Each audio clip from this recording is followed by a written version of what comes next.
নমস্কার বন্ধুরা। এই মহালয়ার দিন ভুলেও কিন্তু আপনারা বাড়ি থেকে এই জিনিসগুলো কাউকেই দেবেন না। কারণ বন্ধুরা 2024 সালে এই মহালয়ার দিন ঘটছে বছরের অন্তিম সূর্যগ্রহণ। ফলে মহালয় এবং সূর্যগ্রহণ মিলিয়ে এই দিন বছরের সর্বশক্তিশালী দিনের মধ্যে পরিণত হয়েছে। আর তার ফলে বন্ধুরা এই দিনে আমাদের সামান্য কিছু ভুল কিন্তু জীবনে চরম দুর্ভাগ্য ডাকতে পারে।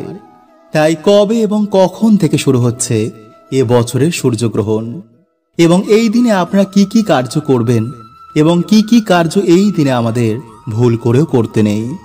বাড়িতে কি এই দিনে আপনারা পুজো অর্চনা দিতে পারবেন? তুলসী পাতা কি এই দিনে আপনারা চয়ন করতে পারবেন? এছাড়া গ্রহণ চলাকালীন আপনারা কি কি খাবার খাবেন না? গর্ভবতী মায়েরা এই দিনে আপনারা কি কি নিয়ম মেনে চলবেন?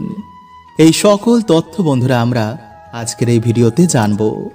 এছাড়া আয় উন্নতি বৃদ্ধি করতে আপনারা এই দিনে কোন কাজগুলি করবেন জানতে বন্ধুরা ভিডিওটি অবশ্যই পুরো দেখুন এবং ভিডিওটি বন্ধুরা আপনারা একটি লাইক করে কমেন্টে আপনারা বলুন হর হর মহাদেব ও জয় শ্রীকৃষ্ণ। বন্ধুরা মহালয়ার দিন থেকে বিশেষ রাশির মানুষেরা লাখপতি হতে পারেন। হ্যাঁ বন্ধুরা, জ্যোতিষ শাস্ত্রের অনুসার এই রাশিগুলির মানুষদের জীবনে আমূল পরিবর্তন আসতে চলেছে। মহালয়ার দিন ভোর 6টা থেকে শুরু হবে এই বিশেষ সংযোগ। বন্ধুরা ঈশ্বর আমাদের প্রত্যেক সময় বিভিন্ন রকমের সুযোগ দেন যাতে আমরা আমাদের ভাগ্যকে বদলাতে পারি। তাই তিনি আমাদের বিভিন্ন রকমের সংকেত দেন। যদি আমরা সেই সংকেতগুলোকে বুঝতে পারি তো আমাদের ভাগ্য কিন্তু খুব তাড়াতাড়ি পাল্টে যেতে পারে। কিন্তু বন্ধুরা আমরা না জানার ফলে আমাদের ভাগ্য যেমনকার তেমনই থেকে যায়। তাই আজকের ভিডিওতে আমি আপনাদের গাইড করব, তাই ভিডিওটা অবশ্যই পুরো দেখুন। তো নমস্কার বন্ধুরা, আমি রাজু আর আমাদের চ্যানেলে আপনাদের স্বাগত। তার আগে বন্ধুরা ভিডিওটি একটি লাইক করে কমেন্টে হর হর মহাদেব ও জয় শ্রীকৃষ্ণ অবশ্যই লিখুন। বন্ধুরা আপনারা সবাই জানেন যে আমাদের এই শরীর 5টি তত্ত্বের তৈরি, যেমন মাটি, জল, বায়ু, অগ্নি ও আকাশ। তাই গ্রহ, নক্ষত্র ও তারা মণ্ডলের প্রভাব এই 5 তত্ত্বের শরীরে পড়ে। তাই বাচ্চা যখন জন্ম নেয় গ্রহের অবস্থান, কোন গ্রহের প্রভাব তার উপর পড়েছে, সময়, এই সব কিছু বিচার করেই তার রাশি নির্ণয় হয়। যেমন খাবারে সবকিছু ঠিকঠাক দিলেই তবেই খাবার খেতে ভালো হয়, তেমনই জীবনে সবকিছু ঠিকঠাক থাকলেই তবেই জীবনে কোনো বাধা আসে না। তাই মহালয়ার দিন থেকে দশমী অবধি এই বিশেষ রাশির মানুষদের জীবনে অনেক সুযোগ সুবিধা আসবে। তাই আপনাদের শুধু চোখ কান খোলা রেখে এই সুযোগগুলো কাজে লাগাতে হবে। তো চলুন বন্ধুরা এবার আমরা জেনে নিই কি সেই রাশিগুলো। নাম্বার 1, বৃষ রাশি। প্রথমেই বন্ধুরা বৃষ রাশির মানুষদের জীবনে আমূল পরিবর্তন আসতে চলেছে। নাম্বার 2, বৃশ্চিক রাশি। এই রাশির ব্যক্তির জীবনে আমূল পরিবর্তন আসবে আর এই পরিবর্তনে আপনার জীবন যাত্রায় পুরো পাল্টে যেতে পারে। নাম্বার 3, মীন রাশি। মীন রাশির ব্যক্তিরাও এরকমই সুযোগ সুবিধা পাবেন। এই মহালয়ার দিন থেকে আপনারা যদি এই সুযোগ সুবিধা কাজে লাগাতে পারেন তো মায়ের কৃপায় আপনাদের জীবনে আর কিছুর অভাব হবে না। নাম্বার 4, কন্যা রাশি। কন্যা রাশির ব্যক্তিরা এরকমই সুযোগ সুবিধা সব দিক থেকে পাবেন। তাই সেই দিন কিন্তু তাড়াতাড়ি ঘুম থেকে উঠবেন। যদি ঘুমিয়ে থাকেন তো আপনার ভাগ্য কিন্তু ঘুমিয়ে থাকবে। নাম্বার 5, আর এর পরে রাশিটি হলো বন্ধুরা মকর রাশি। আপনারা মহালয়ার দিন থেকে আপনাদের জীবনে আমূল পরিবর্তন দেখতে পাবেন। নাম্বার 6, আর পরের দুটি রাশি হলো বন্ধুরা কুম্ভ রাশি ও সিংহ রাশি। বন্ধুরা এই রাশির মানুষদের জীবনেও কিন্তু আমূল পরিবর্তন আসতে চলেছে। তাই আপনারা এই সময় যতটা নিতে পারবেন আপনাদের ভাগ্য কিন্তু ততটাই পাল্টাবে। বন্ধুরা এবছর 2024 সালে এই সূর্যগ্রহণ এবং এই মহালয় শুরু হচ্ছে আগামী 2রা অক্টোবর মানে 15ই আশ্বিন বুধবার, এবং এই সূর্যগ্রহণ শুরু হচ্ছে আগামী 2রা অক্টোবর মানে মহালয়ার দিন রাত 9টা 13 থেকে রাত 3টে 17 পর্যন্ত। ফলে এই গ্রহণ চলবে বন্ধুরা 6 ঘন্টা 4 মিনিট, কিন্তু মুখ্য বলয় স্থায়ী থাকবে 3 ঘন্টা 42 মিনিট। সুতরাং বন্ধুরা, যেহেতু সূর্য গ্রহণ রাতে হচ্ছে, তাই গ্রহণের কিন্তু কোনো রকম সূতক কাল নেই। ফলে অবশ্যই আপনারা এই দিনে মহালয় তর্পণ কার্য করতে পারবেন। কিন্তু যেহেতু বন্ধুরা সূর্যগ্রহণ মহালয়ের দিন হবে, ফলে সমস্ত মানুষের জীবনে কিন্তু এর প্রভাব পড়বে। কারণ শাস্ত্র বলছে বন্ধুরা যে মহালয়ের দিন এবং গ্রহণের দিন নেগেটিভ এনার্জি এবং গ্রহের প্রভাব সর্বাধিক বৃদ্ধি পায়, যার ফলে আমাদের জীবনে নানা রকম দুর্ভাগ্য, অশান্তি এবং রোগ ব্যাধি ডেকে আনে। তাই অবশ্যই কিন্তু বন্ধুরা আপনারা এই দিনে এই নিয়মগুলো মেনে চলবেন। এবং ভিডিওটি বন্ধুরা আপনারা আপনাদের বন্ধু বান্ধব পরিবারদের সাথে অবশ্যই শেয়ার করুন। নাম্বার 1, বন্ধুরা এই দিন যদি আপনাদের বাড়িতে কুকুর, বিড়াল, গরু বা কাক আসে, তো অবশ্যই বন্ধুরা আপনারা কিন্তু সেই দিন রুটি, গুড় বা যে কোনো ধরনের খাবার তাদের খাইয়ে দিন। কিন্তু খাবারটি খাওয়ানোর আগে বন্ধুরা সেই খাবারটি আপনারা নিজের মাথার চারিদিকে 7 বার অ্যান্টি ক্লকওয়াইজ ঘুরিয়ে তবেই তাদের খাওয়ান। নাম্বার 2, বন্ধুরা এই দিন আপনারা 3টে অপরাজিতা ফুল নিয়ে মহাদেবের চরণে রেখে দেবেন এবং পরে সেই ফুলগুলো বন্ধুরা আপনাদের সিন্দুক, পড়ার বই এবং মানি ব্যাগে রেখে দিন। যেই ফুলটি বন্ধুরা আপনারা সিন্দুকে রাখবেন তা আপনারা অবশ্যই একটি হলুদ কাপড়ের মধ্যে পেঁচিয়ে তারপর রাখবেন। নাম্বার 3, বন্ধুরা এই দিন আপনারা একটি সাদা আকন্দ ফুল গাছের শিকড় এনে মহাদেবের চরণে বা শিবলিঙ্গের পাশে রেখে দেবেন। পরের দিন আপনারা সেই শিকড়টি মহিলারা বাম হাতে এবং ছেলেরা ডান হাতে পরবেন। যদি কেউ তাবিজের মধ্যে ভরে পড়তে চান তাও তারা করতে পারেন। নাম্বার 4, বন্ধুরা এই দিন আপনারা গ্রহণের পর বাড়ির সদর দরজা এবং তুলসী তলায় একটি প্রদীপ ধরাবেন। এতে বন্ধুরা যদি গ্রহণের কোনো রকম নেগেটিভ ঊর্জা যদি আপনাদের বাড়িতে থাকে, এতে তা নাশ হয়ে যাবে। কিন্তু বন্ধুরা এই প্রদীপটি আপনারা বাড়ির উত্তর এবং পূর্ব দিকে মুখ করে রাখবেন। নাম্বার 5, বন্ধুরা গ্রহণ শেষ হয়ে যাওয়ার পর আপনারা বাড়িতে একটি কর্পূর অবশ্যই ধরান। কারণ বন্ধুরা গ্রহণের সময় অনেক রকম নেগেটিভ এনার্জি আমাদের বাড়িতে আগমন হয়, যা আমাদের বাড়িতে রোগ, দুঃখ, দরিদ্রতা নিয়ে আসে।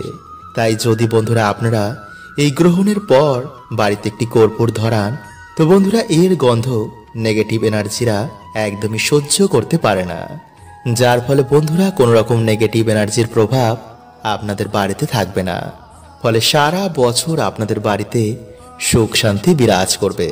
তাই চলুন বন্ধুরা সবার আগে আমরা জেনে নিই যে গর্ভবতী মহিলারা এই সময় আপনারা কোন কার্যগুলো করবেন না। নাম্বার 1, বন্ধুরা গ্রহণ চলাকালীন গর্ভবতী মহিলারা বাড়ি থেকে বেরোবেন না। গ্রহণের সময় আপনারা ঘুমাবেন না। গ্রহণ চলাকালীন আপনারা কোনো কিছু খাবেন না, এমনকি জল পানও করবেন না যদি একদমই দরকার না পড়ে। কিন্তু যদি খেতেই হয় বন্ধুরা, তো খাবারে বা জলে কিছুটা তুলসী পাতা এই গ্রহণ হওয়ার আগে দিয়ে রাখবেন। গ্রহণ চলাকালীন আপনারা কোনো রকমের সুই বা সুতোর কাজ করবেন না। ধারালো জিনিস আপনারা সেই সময় ব্যবহার করবেন না, কারণ বন্ধুরা এই সময় রক্তক্ষরণ হলে তা বাচ্চার ক্ষতি করে। তাই বন্ধুরা আপনি এবং আপনার সন্তানের খুশির জন্য এই সময় আপনারা মহা মৃত্যুঞ্জয় মন্ত্র বা হরে কৃষ্ণ মন্ত্র পাঠ করবেন এবং আপনারা কমেন্টে একবার বলুন জয় শ্রীকৃষ্ণ এবং হর হর মহাদেব।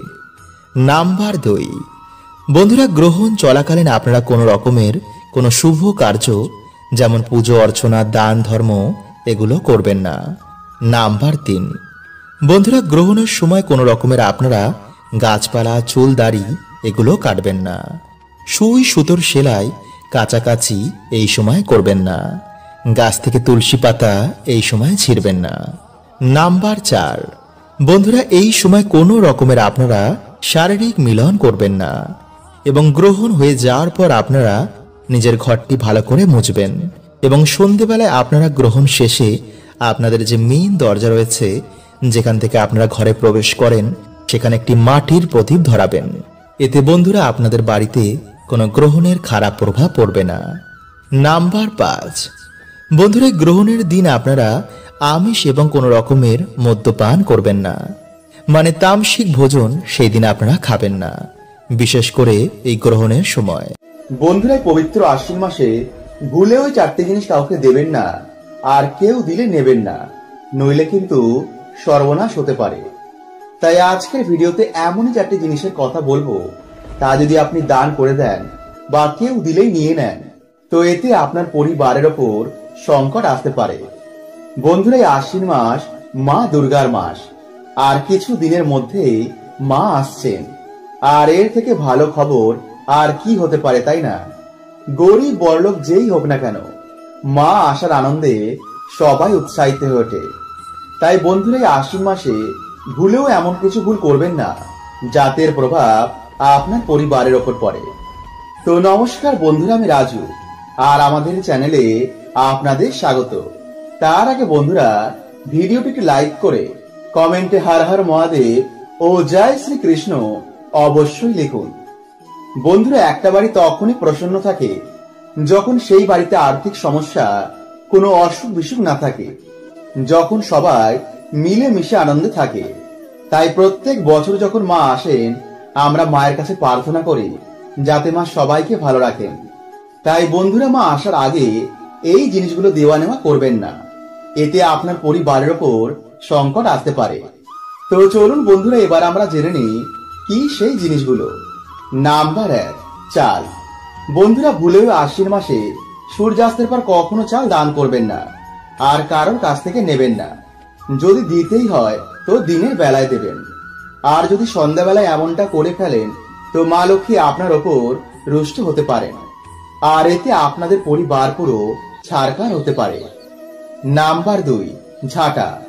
বন্ধুরা, আমরা সবাই জানি যে ঝাঁটা মা লক্ষ্মীর প্রতিরূপ মানা হয়। শাস্ত্র মতে ঝাড়ু দান করা খুবই অশুভ কার্য, কারণ ঝাঁটা আমাদের বাড়ির নেগেটিভ শক্তি বা অশুভ শক্তিকে দূর করে। ঝাঁটা বাড়ি থেকে অলক্ষ্মীকে দূর করে মা লক্ষ্মীকে স্বাগত জানায়। তাই যেই বাড়িতে ঝাড়ু দান করা হয় সেই বাড়িতে অলক্ষ্মী প্রবেশ করে যায়, আর সেই বাড়ি লক্ষ্মীহীন হয়ে যায়। তাই ভুলেও বন্ধুরা ঝাঁটা দান করবেন না। নাম্বার 3, বাসি খাবার। বন্ধুরা, ভুলেও এই মাসে বাসি খাবার কাউকে দান করবেন না। হ্যাঁ বন্ধুরা, যদি কোনো ক্ষুধার্ত ব্যক্তি আপনার বাড়িতে খাবার চাইতে আসেন, তো তাকে ভুলেও বাসি খাবার দেবেন না, কারণ এই মাসে মা লক্ষ্মী সবার পরীক্ষা নেন। তাই তাকে ভুলে বাসি খাবার না দিয়ে গরম টাটকা খাবার দেবেন, কারণ কে বলতে পারে কোনো দেবী মা এসে আপনার পরীক্ষা নিচ্ছিলেন। নাম্বার 4, ব্যবহার করা বস্ত্র। শাস্ত্র মতে ব্যবহার করা বস্ত্র দান করতে নেই, কারণ বন্ধুরা, যা আপনি দান করেন তার ফল বা তার পুণ্য আপনি প্রাপ্ত করেন। আপনার সামর্থ্য যদি নতুন বস্ত্র দেওয়ার মতন হয় তো অবশ্যই তাকে নতুন বস্ত্র দেবেন। হ্যাঁ, যদি কোনো অসহায় ব্যক্তি আপনার বাড়িতে হঠাৎই চলে আসে, তখন আপনি তাকে ব্যবহার করা বস্ত্র দিতে পারেন, এতে আপনি পুণ্যের অধিকারী হবেন। কিন্তু জেনে বুঝে কাউকে কখনো পুরনো বস্ত্র দেওয়া উচিত নয়। তো আজকের ভিডিওতে বন্ধুরা এতটুকুই। দেখা হবে পরের ভিডিওতে। হরে কৃষ্ণা।